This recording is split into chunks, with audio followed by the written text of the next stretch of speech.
là, ce que tu peux faire, oui, absolument. Et là, ce que tu peux faire, c'est ta fourchette levée.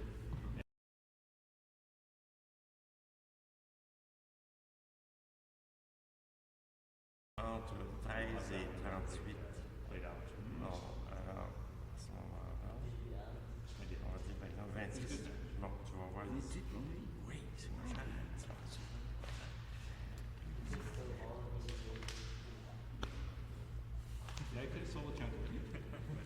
Okay. Non, c'est dans Hello. Hello. Yeah, good afternoon, everyone. Welcome to today MasterClass on it's about how to play a chopper. And I'm Victor, one of the coaches here, and I pretty know everyone here today. So we are going to break down the topic into 4 different areas. First of all, to identify who is a chopper, how can you identify a chopper? And secondly, what are the required skills actually needed to play a chopper? And thirdly, we're going to talk a little bit about the kind of robust choppers to use, inverted and anti-spin, either long pips or short pips. And lastly, we're going to talk about the effective tactics or ways that you can use to play beat a chopper easily. So basically, a chopper is someone who uses predominantly defensive strokes, relying on you to make mistakes for him to actually gain a point or make a point or win matches.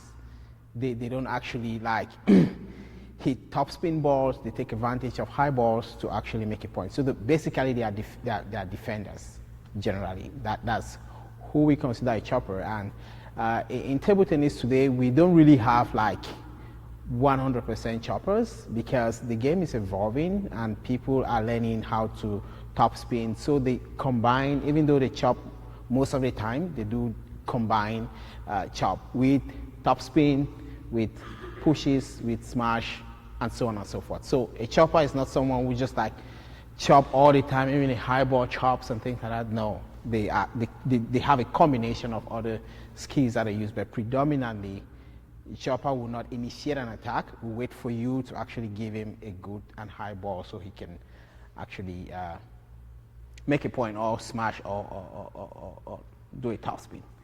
So what are the required skills that you need as a player to play someone who is a chopper?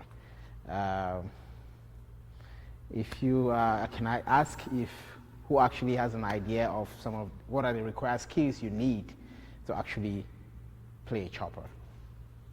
Anyone? Yeah. Good, good, very good. Any other? Yeah, I think one of the basic things was to identify the chopper's weak point. Good, yeah, good one. And yeah, those are actually some of the skills that you need as a player. But basically, what is very important is for you to first of all learn and understand the 4 basic strokes in table tennis. Because if you don't understand those basic strokes, it becomes difficult for you to return the ball even.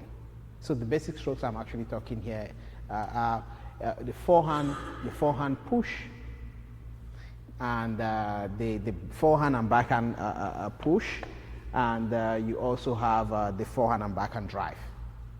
Those are the 4 basic strokes that you should have before you think you can actually play chopper, because it's giving you defensive strokes, and if you are you're not actually good at attacking, you should be able to either push back, chop, or you smash if the ball is that high. But smashing is really not the best way to go, because if the ball is not really too high over the net, you definitely hit the ball and the ball is going like downwards.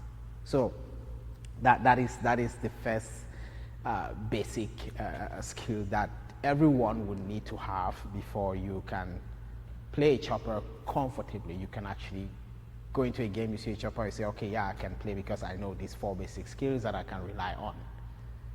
And secondly, I think one of the most important is after you identify those basic strokes, you definitely practice to perfect those strokes so you actually become consistent in playing with choppers. And like Wayne mentioned, yeah, topspin, it's something which definitely everyone uses to generate a counter spin to what, like underspin that he produces. You go with a topspin to actually get the ball across, which definitely become a problem for the chopper, which goes into the tactical side of it. And it's a good skill you should definitely have as well. And Prince Will said, you have to identify the weaknesses of the chopper, because even though they can return balls, everyone has a weakness in table tennis. Nobody is like perfect all around. So you have to look for the weak point, then you stick to it for a while, then vary and go back and forth. Yeah, so those are some of the basic skills that you need to have in order to be comfortable playing a chopper. Choppers, I would say you can find them mostly at the beginner level and intermediate level. But when you go higher than that, it's a little bit of a mixture of everything. It's not that really chop, but if you go at a beginner level, most of them rely on making points by putting underspin, backspin to balls and hit high balls. So it's mostly at that level that you actually find choppers 80% of the time returning balls. So now we are going to talk about what are the kind of rubbers, equipments that choppers do use to make it really difficult for you to return your balls to play against them. And that choppers could either use inverted rubbers that most of us use, or they use an anti-spin or either long pips, short pips, and so on to actually make the game a little bit horrible for you.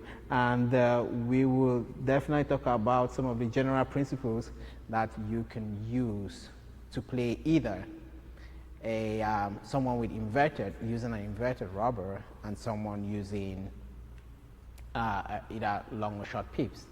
And I have Prince will demonstrate with us, and I'll actually need some volunteers who would like to try out some of those strokes, and we try to implement it and see how it actually works in real time. Not just theory, but practice, so you can understand the effect and how you can counter those effects with your skills and your technique that you have. Makes it easier for you to play someone who is a chopper. Okay, so I know playing against like anti-spin is incredibly frustrating. Everyone who I actually talk, coach always tell me, oh, I don't like playing against anti-spin, it's unpredictable, I don't know what's going on, and things like that. Yeah, it's true, it's really, really frustrating. Why? Because it changes the whole dynamic of the game, what you're used to, the kind of balls you expect when you play someone with an inverted rubber. It's actually something else. So it gets your brain a little bit messed up, but it's something you don't have to really focus more on the frustration, but try as much as possible to understand the effect that the ball produces, and also be patient in playing against those who actually use those anti-spin rubbers. So that said, I'm going to actually address some of the general principles that you need to apply while playing against someone with inverted and anti-spin rubbers, and I will demonstrate. I will ask Prince Wee to come. I will demonstrate, and I'll need one volunteer as well, so we can actually see how it really works. Okay, I will just talk about some of the general principles, then we'll demonstrate and see how it works. If you're playing against someone who uses inverted rubbers, okay, when you put an underspin to the ball or backspin, the person returns a backspin. It's basic. He returns a backspin. If you put a topspin on the ball and he probably blocks, he returns a topspin back to you. And if you put a push and it also pushes back, what comes back to you is a push. So it's the same thing. A topspin, definitely he'll block, and what comes back to you is a topspin. But with inverted rubbers, it's all the opposite. If, for example, you put a topspin to a ball and your opponent puts a backspin, what actually comes back to you is a backspin. When someone is using an anti-spin, long pips, definitely you put a topspin, put a backspin, what comes back to you is a backspin. So the more you hit the ball, you put more topspin, the more backspin that actually comes to you. So you see, it's the reverse. You just need to understand that. And also, if you put a backspin and he puts a backspin, what comes back to you is a topspin. So backspin, and he does that backspin, what comes back to you is a topspin. So you see, it's different from the way our brain works. When someone does that, you think it's really an underspin. That's why most of the time, when you receive a backspin from an anti-spin, people go so much hitting the balls that high, the ball it flies out. Because you have that, your brain is wired in such a way that you know this movement is an underspin. But when the bat actually makes contact to the ball, it produces something else. And if you actually push a ball, I'll talk about, like Wayne asked the question earlier, what's the difference between a push and a chop? They're kind of similar because they both produce this backspin, but you push is most of the time on top of the table, while a chop is most of the time out of the table. But they're similar in the sense that they all generate backspin from your action that you actually put on the ball. So if you actually put a push and your opponent using an anti-spin rubber, definitely put a backspin, what actually comes to you is either a no spin or a slight top spin, because it's a push and it's inside. So that's how it functions. And if you actually put a top spin and he blocks, what actually comes back to you is a no spin. So when he blocks, no spin. When he does another spin, it's a top spin.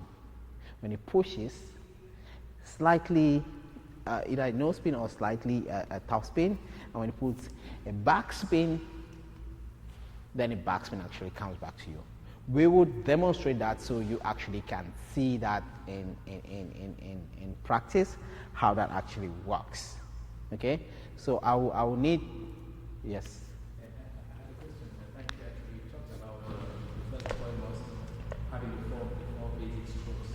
Yeah. You talked about using top speed, and also you talked about identifying the weak point of the opponent. But many times when I do play with you, there's something which you use, which is something I also find out in many videos, that is identification. What about this? Because whenever I play with you and I hold my racket, the ball is like focused on where I have the anti-spin, is it on my forearm or my backhand? It's something which is also very necessary when we train against the defensive player to identify exactly where your opponent holds this anti-spin and how they deal with that. Yes, very good question. If you're playing against, like what he mentioned, you're playing against someone using an anti-spin, it's always very important to know which side of the racket he or she is using to return the ball to you. Very important. Because no matter the action that he does, even with his serve or a return of a topspin or an underspin or a push, no matter the action that he does, the effect coming to you is something you have to adjust your angle to whatever your opponent is actually doing. So it's always very keen to see whatever he's doing, not to trick you. So you know automatically your action you're going to put on the ball.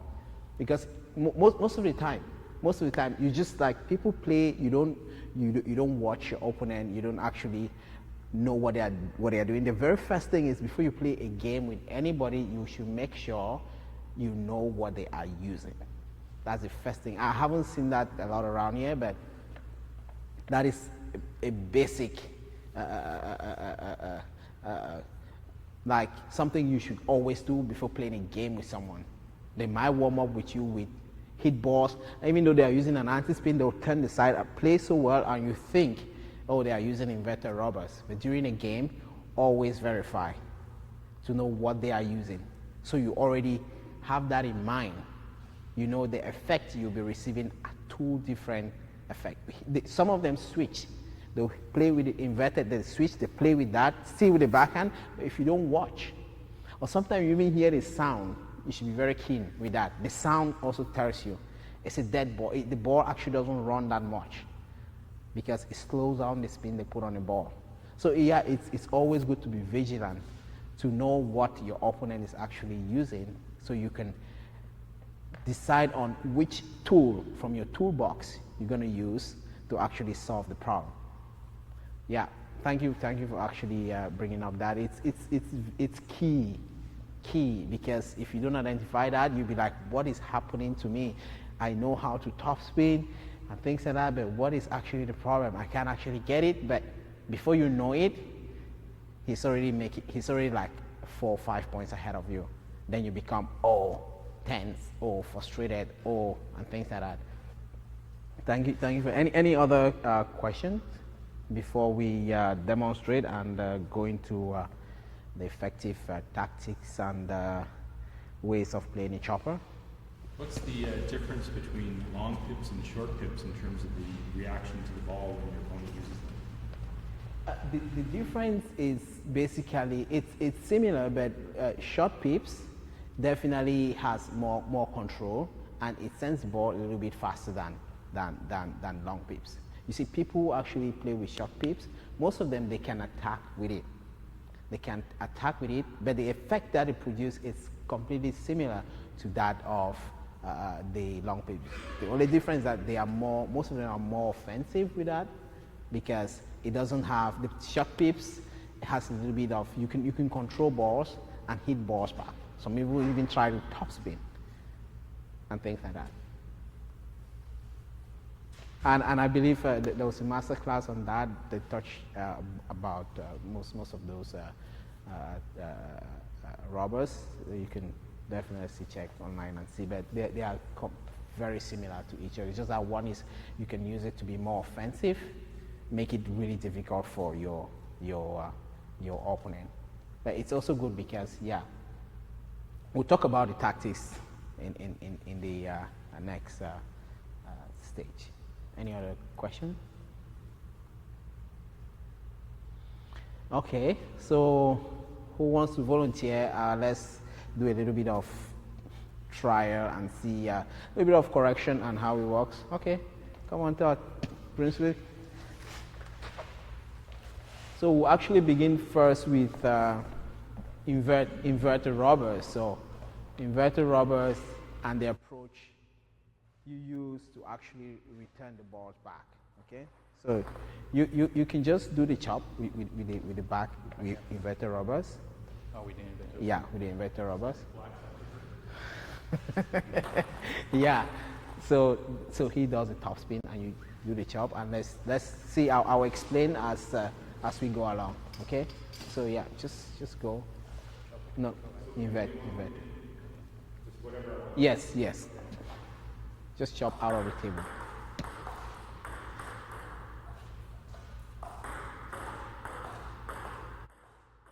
Todd, you can loop, you can go for a loop. Yeah.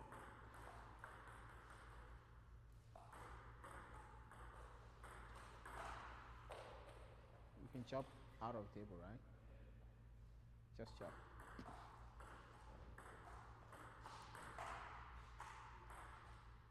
Good.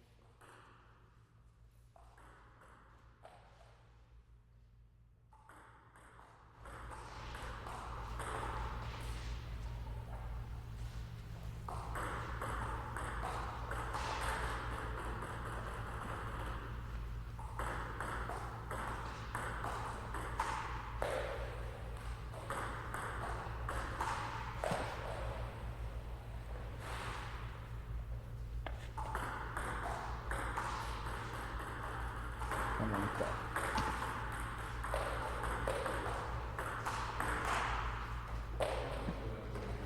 One second. You see what Todd is doing. That is the best approach to actually go when you want to like return an underspin. He is actually at this angle. I want to show you the angle is very important. It's going at a 90 degrees angle and going upwards. That cancels the effect and generate more spin. You see, that's why it's difficult for him to actually get it easily. But I think if he moves a little bit, just give me 1 minute. If you move a little bit backward, you'll be able to actually return. See? You move a little bit backward, you see you get that easily return it from behind. See, a typical chopper will play way out of the table. See? See?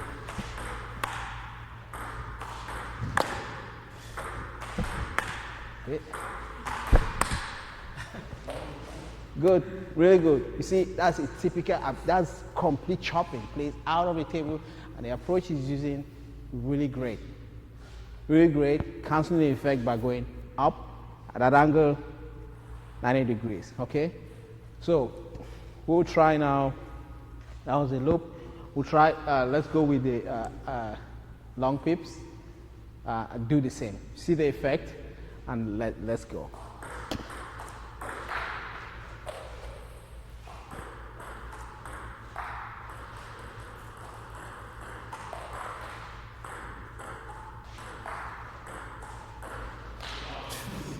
Good.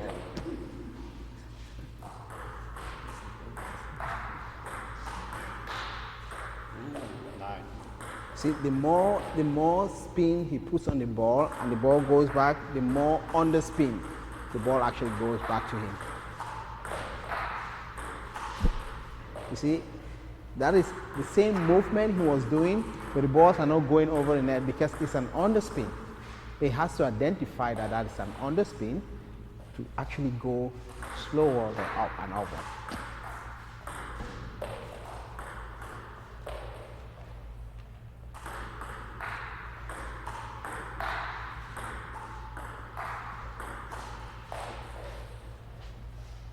Okay.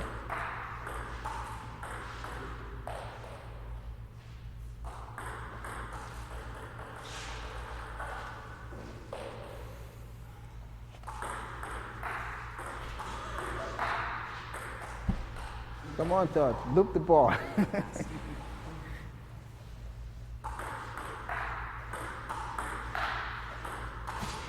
See, the heavier he actually goes with the underspin, the more backspin he generates. See, that was really heavy. I know it could have gone to the net or something. You see how the ball is coming back? Yeah, because it's an underspin.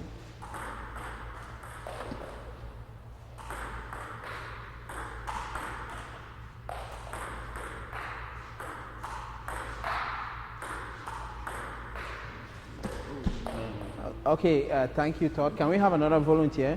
Okay, yeah, come. And next, Matthew, volunteer. Yeah.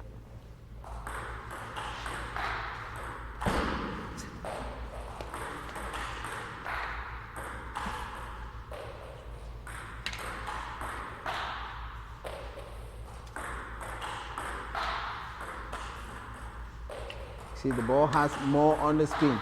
You should identify that first. That's the first thing you have to identify, that the ball has more backspin. So you have to go upwards. It goes to the net. Yep.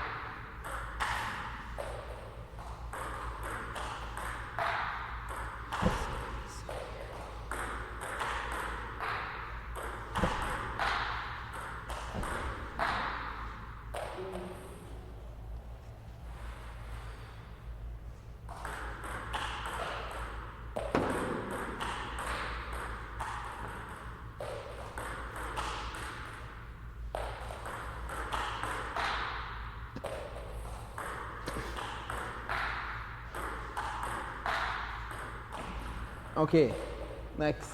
Oh, thank you, Eric. Yeah.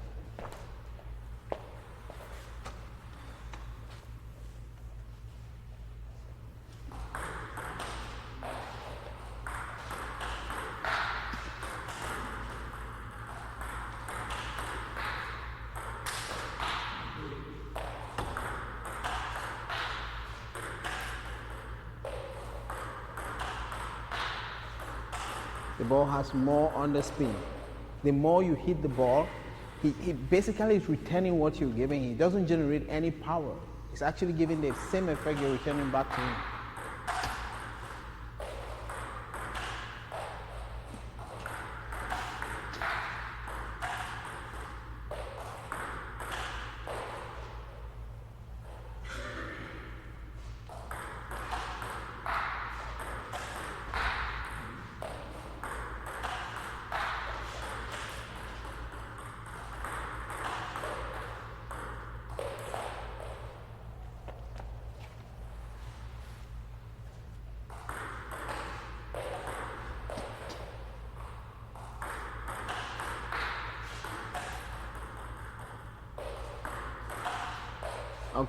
Okay, thank you. Okay, just stay there, please. What we're going to do now, just to demonstrate, I believe everyone, you see the effect and how it becomes difficult the more you hit the ball. The harder you hit the ball, the more backspin actually returns back, comes back to you. So that's what you should always have in mind. Most people, you always think when it's coming to, you have to hit as hard as possible. No. In the next phase, I will demonstrate as well how you can actually counter those effects that it's producing. Okay, so what I want to demonstrate now is just the push. Okay, I want you to push the ball, push back, and you see the effect that it's generating with the anti-spin. Just push gently in the table. You see how it definitely popping out from time to time. You know, push with the long pips. Shot.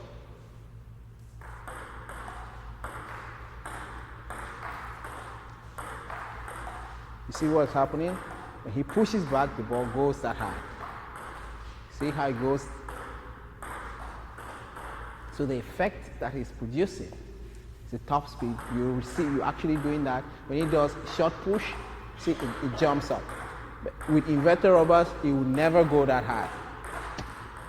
Okay?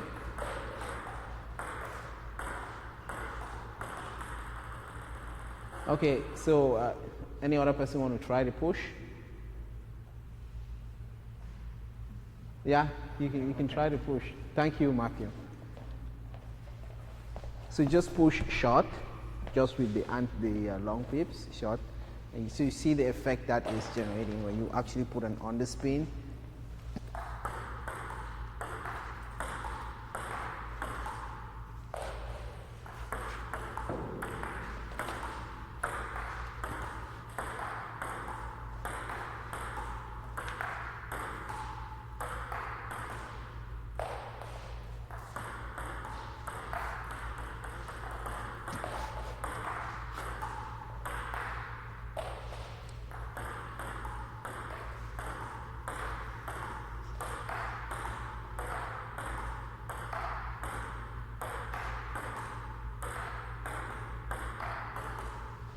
Okay, good. You see, now you see when you go for the push, you realize that the ball goes more higher than what you actually want the ball to actually, you're not aiming for that height. So it will be an advantage for someone playing like that, who push, then move easy. So you should be, we'll talk about how you should be able to know how to counter that. Then we'll try the last one is just to, the float ball, okay? You can top spin and just try to block. And let's see, just stay in block with the anti-spin, and let's see the effect that it will produce. Those are the most three common strokes that the anti-spin can actually generate. Yeah, you top spin, you block, try to just block with the anti-spin, and let's see. You can top spin on the backhand side, so it's easier.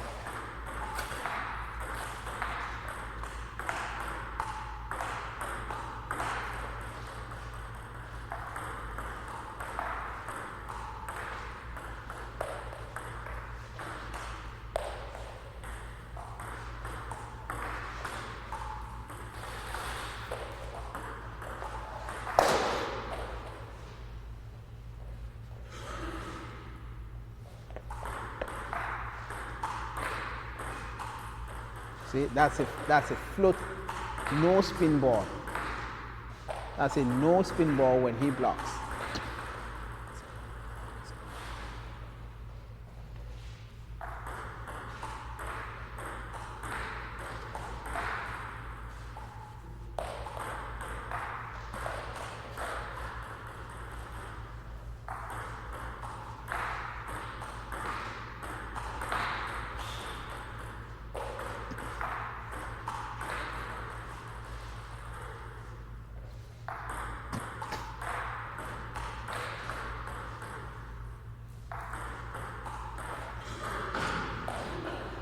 Thank you, Todd.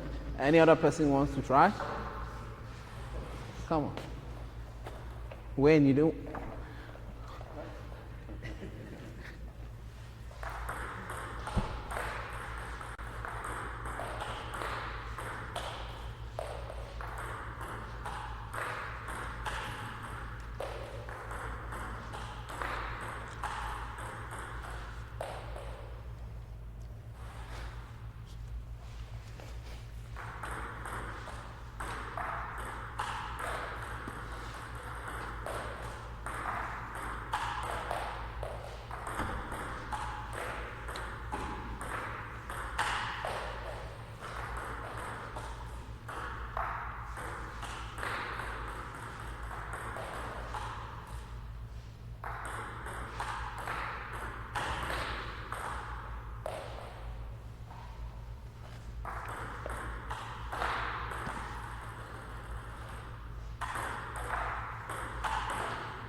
Okay, thank you, Eric.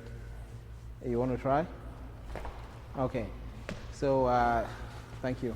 We'll try again now. So, just wanted to demonstrate the effect that it produces, and so you see that in real situation, how the ball actually changes from what we always think due to the action that your opponent produces. So any questions about that? Okay, so now I just actually wrote down some effective tactics or ways that you can use to play against someone using either inverted or an anti-spin rubbers like what Prince was using.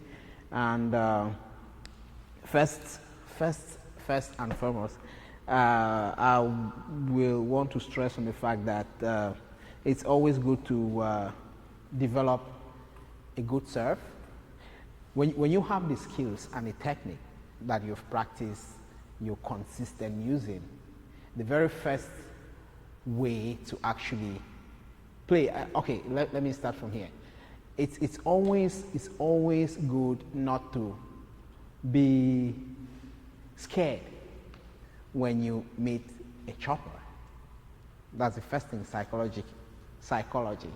When you see someone using a long pip, short pips, anti-spin, or is a predominantly he chops everything, you should not be scared to say, oh, how am I going to make a point? Oh, I'm going to play till tomorrow because this will never end.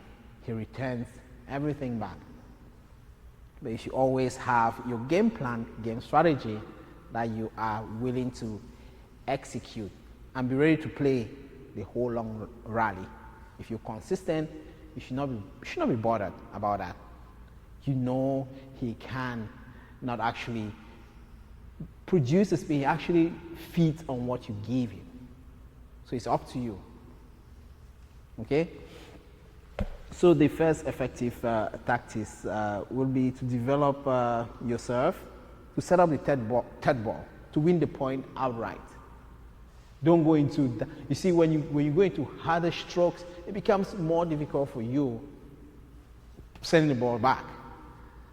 So the first technique, very, very important, is for you to develop that third ball, serve, attack.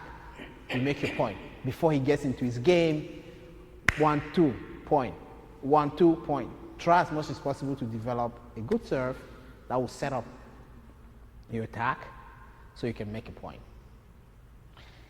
And secondly, it's the second tactic is actually focus more on the middle part of the table, because they play like this. It's easy, very easy to play from left to right, and they put more effect.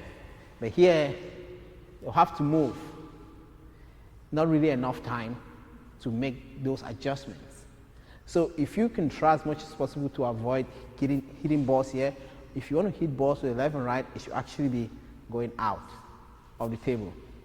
So he moves, and you have a whole lot space over there to hit the ball. So try as much as possible to focus playing in the middle. And also, thirdly, you can also apply the side-to-side movement to actually test the transition. Choppers, yeah, they are good in returning balls. They can keep balls on the table from either now to tomorrow, because that's what they do. That's their game. They are comfortable doing that. They are not like in a haste to make a point. So what you need to do is try as much as possible to transition from left to right. If you're chopping the balls back, be it inverted or top spin or anti-spin, try as much as possible to vary the positioning. When they move, it becomes difficult to put more effect on the ball. They move in, out, left, right. It's difficult to recover easily. So try as much as possible to try those areas. In the process, you can identify a weakness. You identify a weakness. Some people, when they're probably not good with the forehand or probably not good with the backhand. In the process of doing that, you identify that, hey, okay, I can focus more on this part to make points or to set up my game. So it's always good to try. Even though they will hit a very powerful stroke or return something that might scare you, it's always good to try. Just try. Long shot, back and forth. Okay.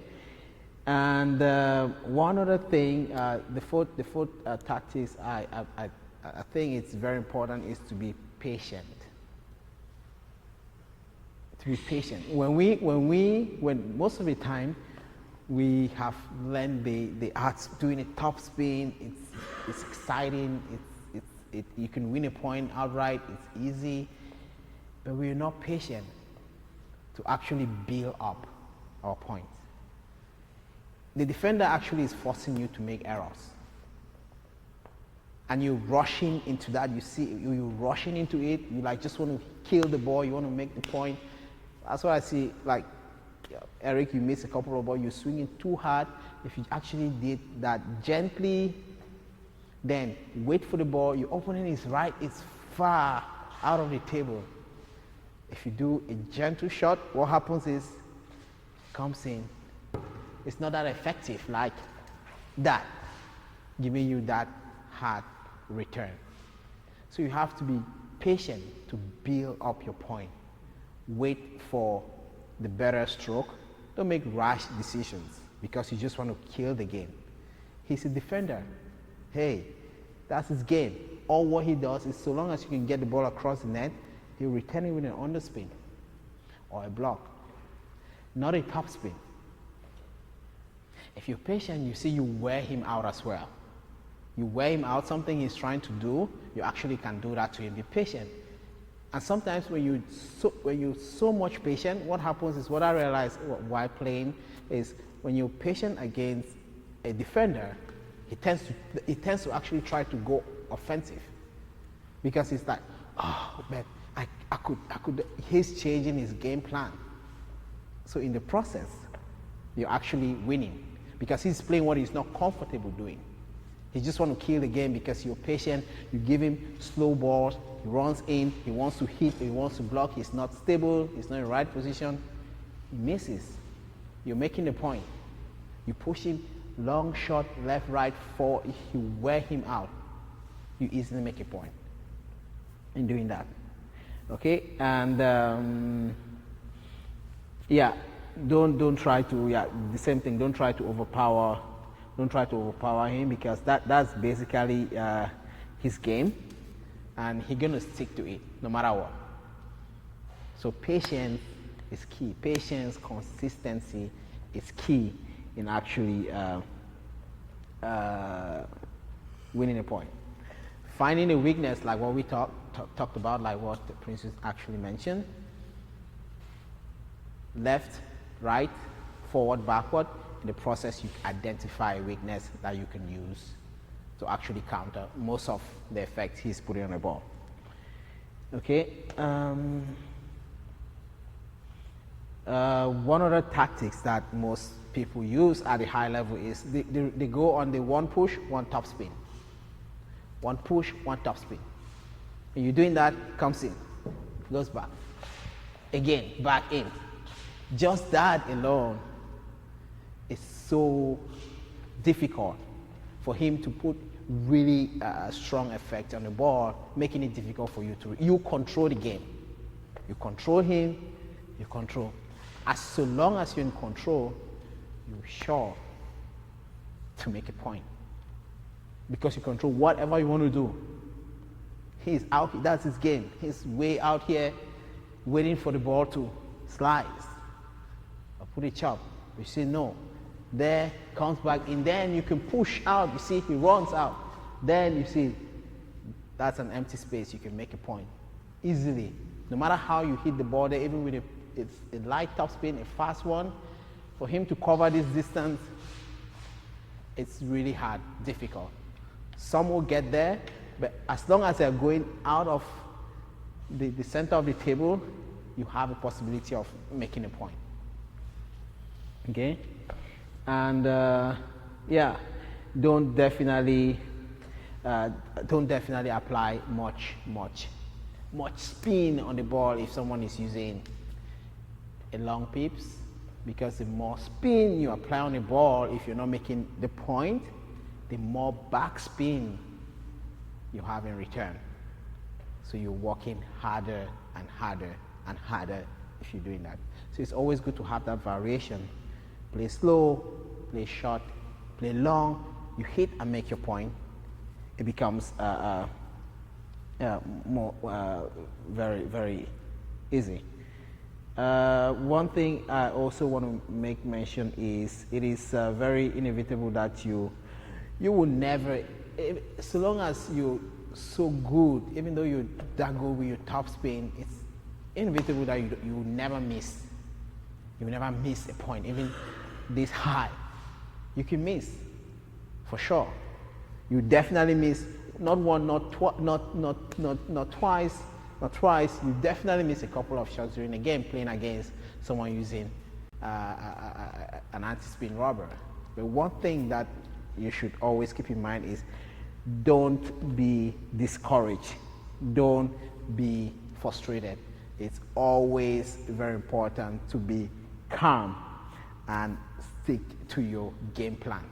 Because by the time you are frustrated, you're disappointed in your serve, I bet you can lose the game just by that, no matter how good you are. But if you miss 1, 2, 3 shots and you're like, oh, I don't think I can do this, then it's over.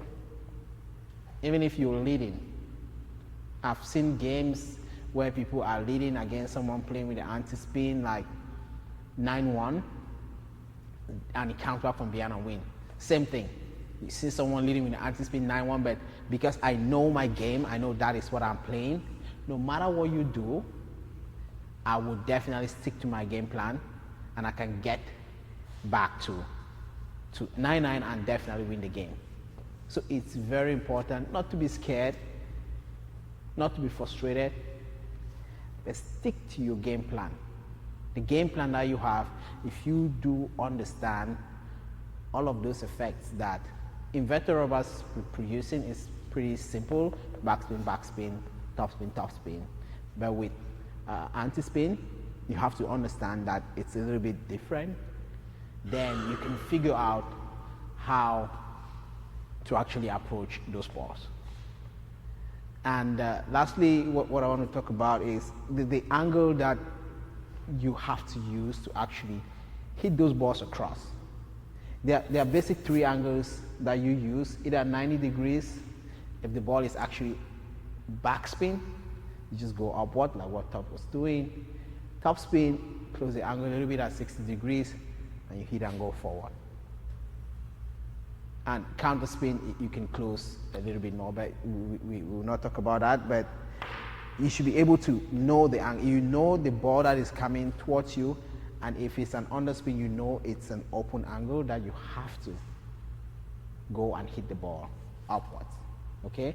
And if it's a top spin, you have to close your angle a little bit, because if it's still that open, even though he's doing that, by the time you make contact with the ball, it's a top spin. What happens?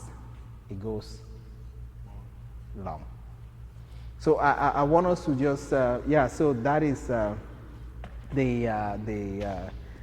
last thing I wanted to talk about, and so just to give a summary, it's basically you have to develop the skills, basic skills that will actually help you play against a chopper, be it someone using long pips, inverted rubbers, and you should be able to practice, and develop one of those tactics that I've outlined to be able to read the spin on the ball and generate the skill and the technique that you need to use to apply to actually return the ball back on the table. Be patient, which is the key. You're playing against a chopper, you have to be patient. And don't be frustrated when you lose a point and you're like, oh my God, I can't believe this is happening to me. Even though you're playing against someone who is really, really lower than your level, it happens to everyone.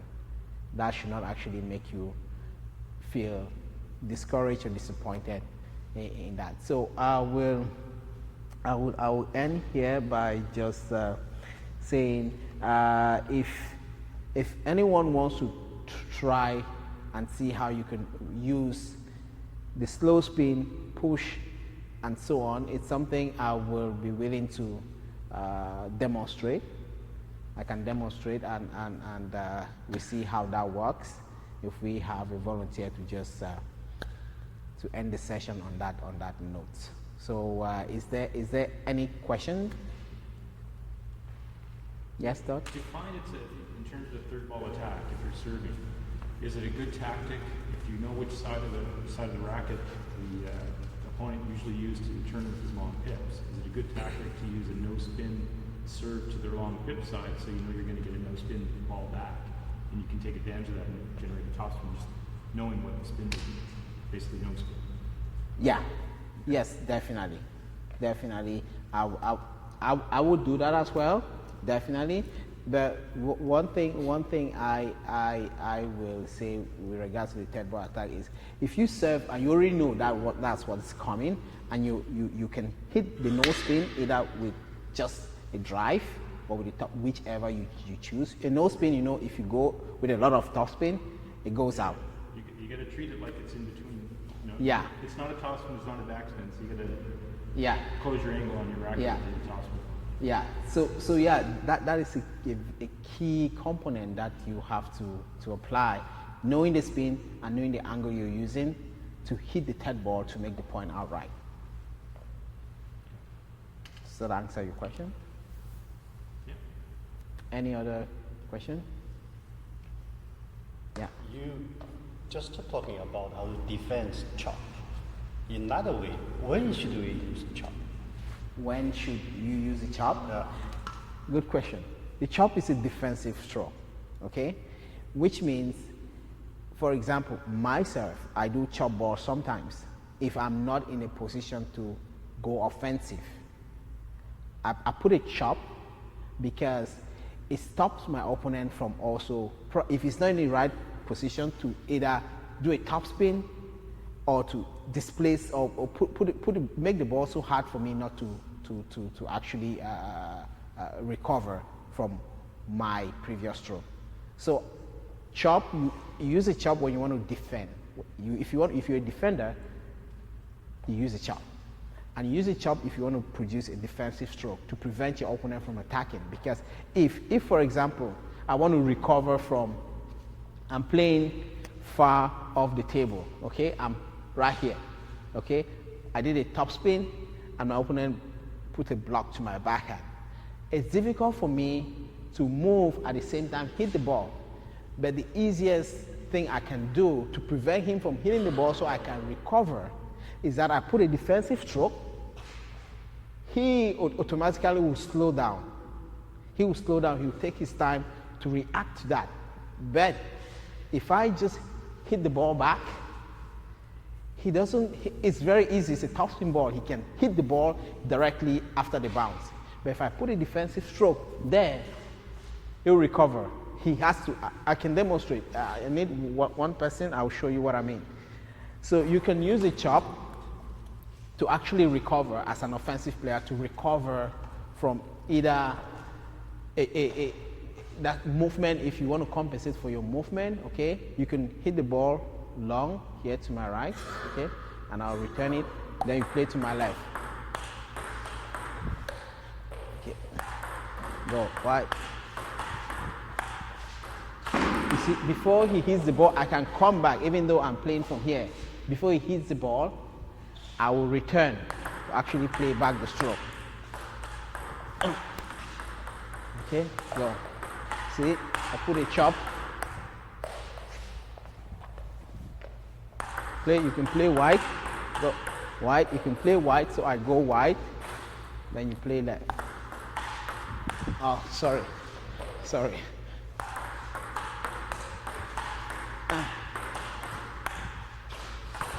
See, before he hits the ball, I'm already coming back. But if I did this without even saying, you see, he can hit the ball as quickly as after the bounce. I don't have time to even adjust. So I'll be running and rushing and going all over the place. Does that actually answer your question? I can use a chop as a defensive throw. Defense means my opponent has to be very careful returning the ball. But if I just give a top spin or a push, he's quick, he will hit the ball. I don't even have time to recover from that struggle. Most people hit from here, then they can recover because he's getting ready. He's slow in the process of returning the ball. How important is it to actually learn how to do a chop? How important? Yeah, like It's something you should learn or... Yes, it's very, very important. Normally I don't do that. Yeah, it's very, very important because if you don't learn how to, the easiest way to return a chop ball is by putting a chop on it. If you don't you're not comfortable doing a top spin. So take for example, you're playing someone who is a predominantly chopper. He chops, pushes the ball or chop, and you don't have the top spin skill. How would you return those balls back? It's the only way I know. If you don't know. You see? Yeah, that's why if you should be comfortable doing a push, which is producing the backspin on top of the table, or sometimes from outside, you either put a chop ball. I do that sometimes, playing wide out of the table, and I know my opponent is putting a lot of pressure on me. I can break the sequence by putting an underspin, then I return back to the table. Okay, go. Just hit, you can hit, just... See, when I put an underspin, you see, his reaction is slow. I can recover quickly, I can come back and take advantage of that again. Okay, go.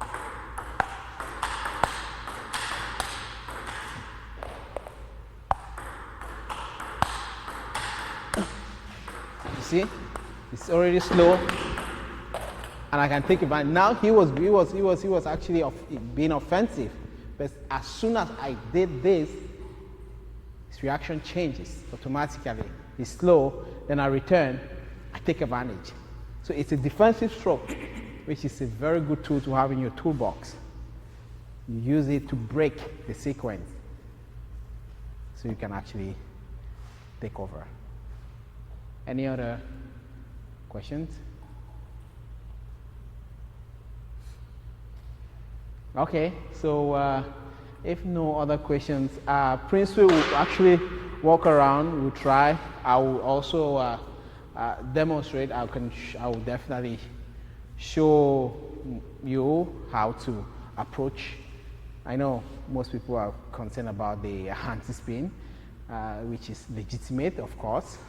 I'll definitely show how to approach that and how to vary your topspin, vary your play to make it a little bit easier for you. I don't know if we still have enough time. Okay, so yeah, we'll go at the table. So thank you guys for coming.